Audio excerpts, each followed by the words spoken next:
క్రమశిక్షణ కలిగిన పార్టీ కాబట్టే టీడీపీ అధినేత చంద్రబాబు జైల్లో ఉన్నప్పుడు వెళ్లి మద్దతు తెలిపాయని జనసేన అధినేత పవన్ కళ్యాణ్ అన్నారు.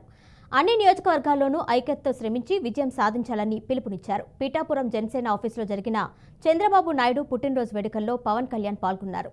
ఎన్నికల్లో కూటమి విజయాన్ని ఎవరూ ఆపలేరని తేల్చి చెప్పారు.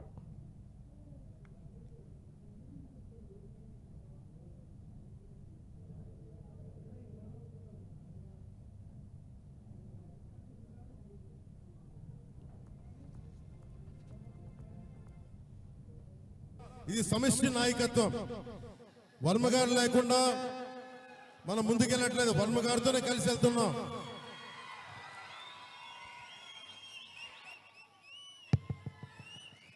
నేను పోటీ చేస్తున్నా మేమిద్దరం కలిసి పోటీ చేస్తున్నట్టు చంద్రబాబు నాయుడు గారు కూడా చెప్పారు. 175 నియోజకవర్గాల్లో తెలుగుదేశం, 175 నియోజకవర్గాల్లో జనసేన, 175 నియోజకవర్గాల్లో భారతీయ జనతా పార్టీ.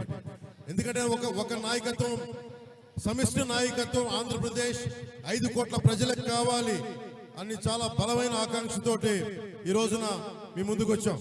మీరు చాలా క్రమశిక్షణ గల పార్టీ. మీరు ఒక నాయకత్వాన్ని నమ్ముకున్న కార్యకర్తలు. మీరు అలాంటి పార్టీ నాయకుడు, అధినాయకుడు జైల్లో ఉండి జగన్ ఇబ్బందులు పెడతా ఉంటే నా వంతు కృషిగా ఆయన అనుభవం కావాలి, రాష్ట్రానికి కలిసికట్టుగా ఉండాలని చెప్పి రిస్క్ చేసి మరి ఏమాత్రం అటు ఇటు అయిపోతే జనసేన కూడా ఇబ్బంది కలిగే పరిస్థితుల్లో మనస్ఫూర్తిగా